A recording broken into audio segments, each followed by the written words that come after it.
ফিলিস্তিনির গাজা নিয়ে Donald Trump যতই হম্বিতম্বি করুক না কেন, আরব দেশগুলো সেগুলো আমলে নিচ্ছে না, পাত্তা দিচ্ছে না, বরং তার বিরুদ্ধে একাট্টা।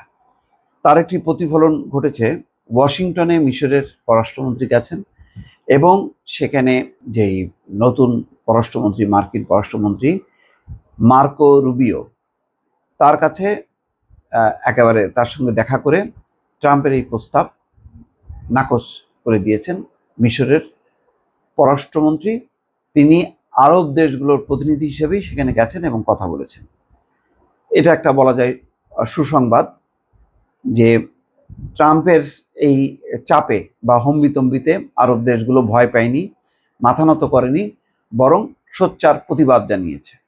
মিশরের পররাষ্ট্রমন্ত্রী বদর আবদেল্লাত্তি সোমবার যুক্তরাষ্ট্রের পররাষ্ট্রমন্ত্রী মার্কো রুবিওকে বলেছেন, আরব দেশগুলো ফিলিস্তিনিদের সমর্থন করছে।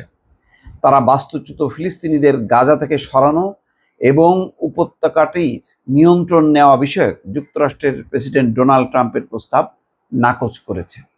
যুক্তরাষ্ট্রের স্থানীয় সময় সোমবার মিশর ও যুক্তরাষ্ট্রের পররাষ্ট্রমন্ত্রী ওয়াশিংটনে বৈঠক করেন। বৈঠক শেষে মিশরের পররাষ্ট্র মন্ত্রণালয় এক বিবৃতিতে এই কথা জানায়।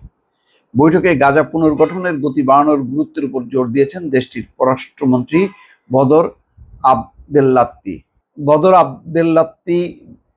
বৈঠকে মার্কো রুবিওকে বলেন, মধ্যপ্রাচ্যে ব্যাপক এবং ন্যায়সঙ্গত শান্তি এবং স্থিতিশীলতা অর্জন করতে যুক্তরাষ্ট্রের নতুন প্রশাসনের সঙ্গে কাজ করতে আগ্রহী তার দেশ। ফিলিস্তিনিরা গাজা সহ একটি স্বাধীন রাষ্ট্র প্রতিষ্ঠা করতে চান। এই উপত্যকাটি থেকে তাদের সরে যেতে বলার যে কোনো ধরনের পরামর্শ ফিলিস্তিনি নেতৃত্বের জন্য প্রজন্ম থেকে প্রজন্মান্তরে অভিশাপ হিসাবে দেখা দিয়েছে। মানে এইভাবে সরে যাওয়াটা বলছে যে ফিলিস্তিনি নেতৃত্বের জন্য প্রজন্ম থেকে প্রজন্মান্তরে, অর্থাৎ এক প্রজন্ম থেকে আর এক প্রজন্মের জন্য এটা অভিশাপ হিসেবে দেখা হচ্ছে। আরব দেশগুলো এই ধরনের পরামর্শ 2023 সালে ইসরায়েল হামাস যুদ্ধ শুরু হওয়ার পর থেকে প্রত্যাখ্যান করে আসছে। মিশরের পররাষ্ট্রমন্ত্রী সোমবার বলেন, আন্তর্জাতিক সম্প্রদায়ের উচিত ফিলিস্তিনিদের উপর চলমান ঐতিহাসিক অন্যায়ের বিরুদ্ধে ঐক্যবদ্ধ হওয়া এবং তাদের বৈধ এবং অবিচ্ছেদ্য অধিকার পুনরুদ্ধারে কাজ করা। ট্রাম্প সোমবার যুক্তরাষ্ট্রের সংবাদ মাধ্যম ফক্স নিউজকে দেওয়া এক সাক্ষাৎকারে বলেছেন, তার গাজা নিয়ন্ত্রণের পরিকল্পনার অধীনে ফিলিস্তিনিদের উপত্যকাটিতে ফেরার কোনো অধিকার থাকবে না।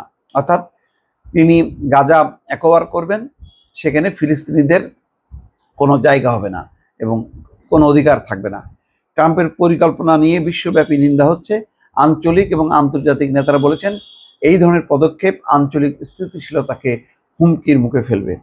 অন্তত বোঝা যাচ্ছে যে যুক্তরাষ্ট্রের যত মিত্র শক্তি আছে মধ্যপ্রাচ্যে বা বহির্বিশ্বে, তিনি এমন যেমন শুল্ক নিয়ে এমন এক পরিস্থিতি তৈরি করছে, তাতে তার মিত্র দেশগুলো কানাডা সহ ইউরোপীয় ইউনিয়নভুক্ত দেশগুলো তারা বিল্লা হয়েছে। চীন পাল্টা শুল্ক আরোপ করছে। আরব দেশগুলোর মধ্যে অনেকগুলো দেশ একেবারে মার্কিন প্রশাসনের কথায় উঠতে বসত, তারা পর্যন্ত সরে গেল। অর্থাৎ ডোনাল্ড ট্রাম্প একেবারেই একঘরে হয়ে যাচ্ছে। সবাই বুঝতে পারছে যে ডোনাল্ড ট্রাম্প তার নিজের স্বার্থে একের পর এক কর্মকাণ্ড করছে, যা অন্য কারোর স্বার্থকে সে প্রাধান্য দিচ্ছে না, গুরুত্ব দিচ্ছে না, মূল্যায়ন করছে না। ফলে মধ্যপ্রাচ্যের এই নীতি একেবারে বুমেরাং হচ্ছে ট্রাম্পের জন্য, এটা বলাই বাহুল্য। দর্শক ভালো থাকবেন, আল্লাহ হাফেজ।